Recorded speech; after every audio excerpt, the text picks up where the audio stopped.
哋今日就喺西營盤同大家食一間好出名嘅排骨麵啊！哇，好斜啊呢條路，唔知點解呢度啲鋪頭好多都冇開嘅。我哋嗰間會唔會都冇開呢？睇下先。有啊，有開啊，唔使驚。噔噔，就係呢間金祥排骨麵啦，好肚餓啊！係一齊嘅。好，哇！呢度啲台咧，全部都好舊式啊，好靚喎！睇下食咩先，我哋。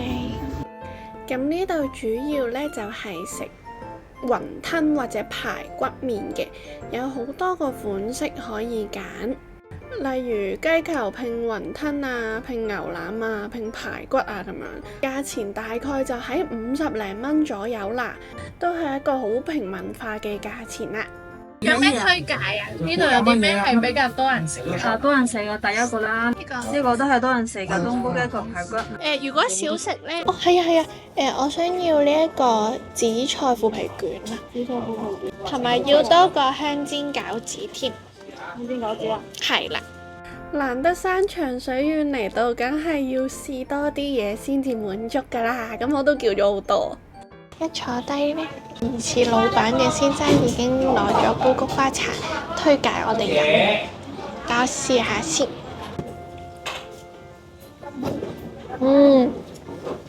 哇，有料㗎喎！一飲落去係好甘㗎喎，同埋好香菊花味，真係好飲。佢唔係一般呢好甜嗰啲糖水嗰隻好飲啊，係你 feel 到佢好足料啦。但係佢又唔會話淨係得嗰啲藥材涼茶嗰啲味嘅，佢係個菊花都香嘅，少少甜甜地，好解渴。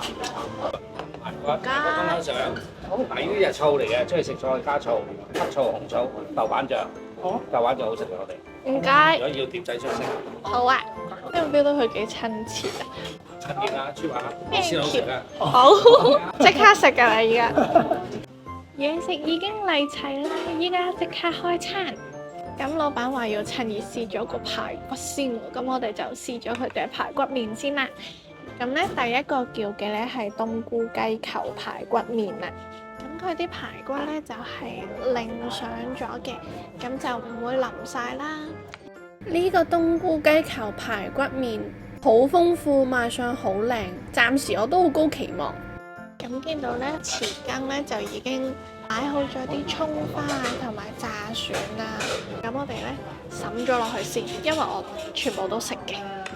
好啦，依家趁熱試埋佢嘅排骨先。咁佢嘅色咧係好淺色嘅，淺淺嘅黃色，唔會話好深色嘅，都幾厚㗎個豬扒。好，依家咬啦。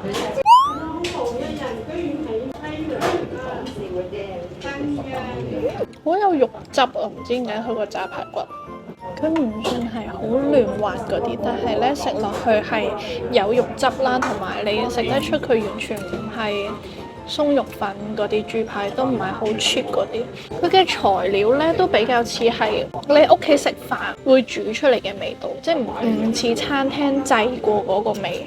啲老闆咧就特別推介我哋試佢嘅豆瓣醬，咁我依家試下將個炸排骨點埋豆瓣醬食。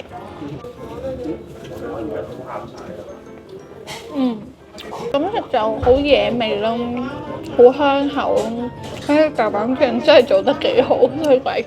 係稍稍有個香味嘅啫，但係咧你唔會覺得好濃味啊。我中意啊！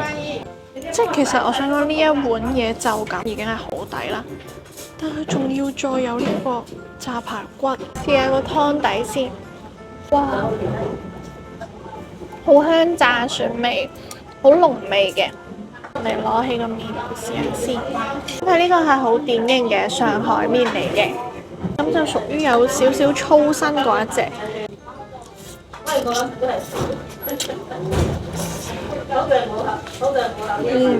個麵條好彈牙，比我想象中嘅質感再做得好啲添。因為咧，通常上海麵咧，佢嗰個筋勁咧係比較結實一啲啦，冇咁彈牙嘅。但係佢呢個就做到好彈牙。跟住我哋試下呢個花菇仔先，唔係花菇仔啊，花菇黃。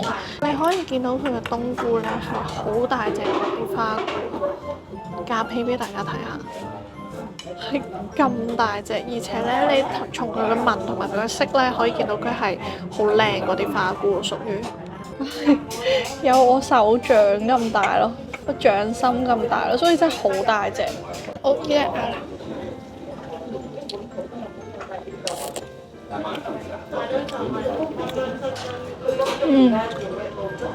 佢係你媽咪咧團年飯會炆嗰啲冬菇，你就知道嗰個味道係幾咁濃郁，好好食啊！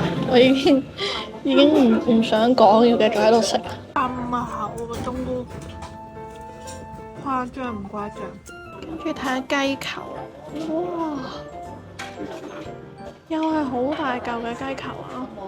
佢咁多個餸喎，雞球咧就有2嚿、3嚿、4嚿咁多，佢又係我手掌咁大喎，超大隻雞球。試下咬一啖先啊！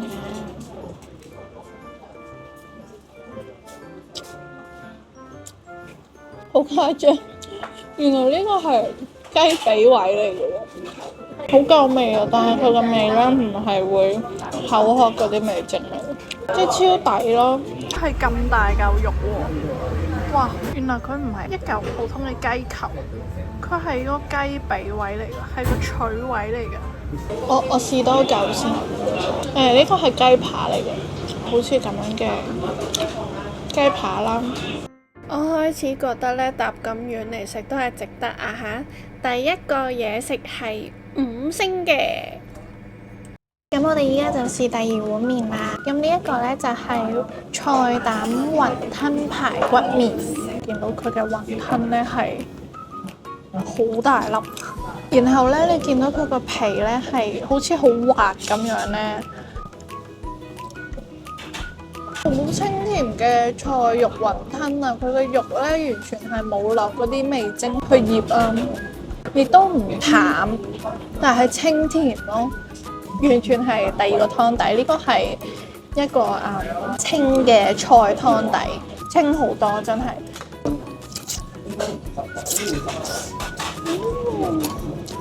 但係呢一個咧，其實佢都有跟一碟排骨嘅，兩個都好食，但係就唔同嘅感覺咯，睇下你中意想食清啲定係食滋味啲。跟住同大家試下小食先，呢一碟香煎餃子個樣係咪好靚呢？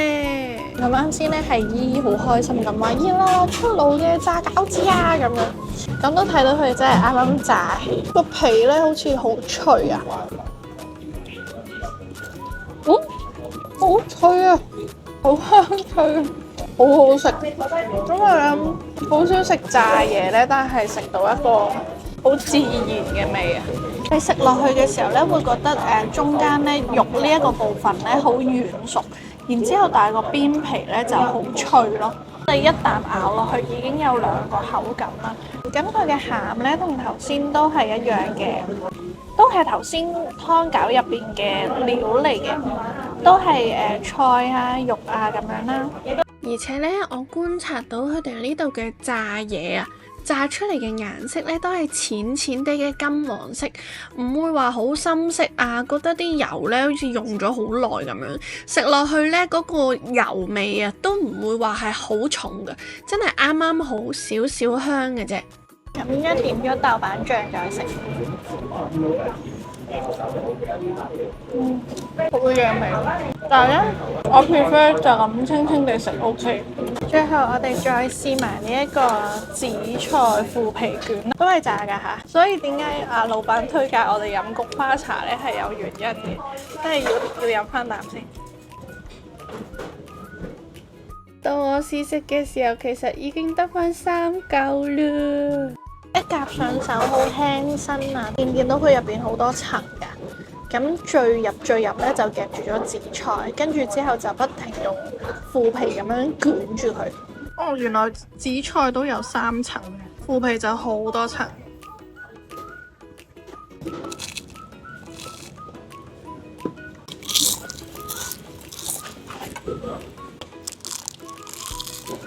幾多位？一個。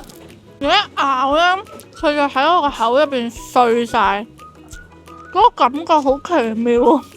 佢食落係好淡嘅腐皮嘅豆香咯，係基本上冇咩落調味嘅，係食落去就係嗰個鬆脆好特別嘅口感，可以試下點豆瓣醬都。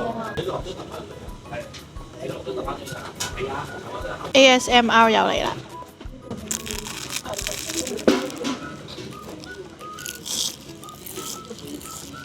我呢個點豆瓣醬咧幾明智啊，因為咧食埋先講，因為佢俾即係加翻少少鹹味啊，咁就冇咁寡咯，就好完整啊個色香味。原來點咗豆瓣醬嘅功用係咁神奇。第三個食法咧，我哋試下當佢響鈴咁浸落啲湯度食啊！而家試下仲脆唔脆啊？唔脆咯，冇乜特別。總括嚟講，今日呢一餐飯我都會俾佢好高嘅評價。老實講，我自己本身就對於排骨麵冇太大嘅喜好啊，即係冇太大嘅興趣啦，即係唔會覺得好特別，因為由細到大即係都有食過其他鋪頭嘅上海炸排骨麵。所以就唔會覺得好特別啦，咁但係就聽人講話呢一間鋪頭好好食，咁我就嚟試下。咁但係嚟到發現原來最驚豔嘅嗰個湯底所有嘅配料加埋，然之後呢一度嘅裝修啊，呢度嘅老闆啊嘅人啊，都係俾到你一個好嘅進食體驗。啲菊花茶亦都係好濃啦，好足料啦。咁我覺得呢個就係小店嘅獨特之處，所以我會俾佢好高分啊！佢同我平時出街食嘅餐廳係真係唔同啊！啱唔啱食啊？好味好味，多謝啊！真係食晒啦！最後呢，老闆淨係收咗我哋半價啫，仲係得閒要過嚟支持我哋啊，好好啊佢。呢間鋪頭算係我拍咗100幾間鋪裏邊頭10間呢，我係咁中意嘅。其實唔止我一個啊！我喺 Facebook po 咗我食金祥排骨麵嘅呢張相之後，底下都有海量嘅留言，對呢度嘅嘢食同埋老闆都讚不絕口，睇得出佢哋真係好受街坊愛戴啊！今集又去到呢度，下個禮拜再見啦，拜拜，記得去試啊！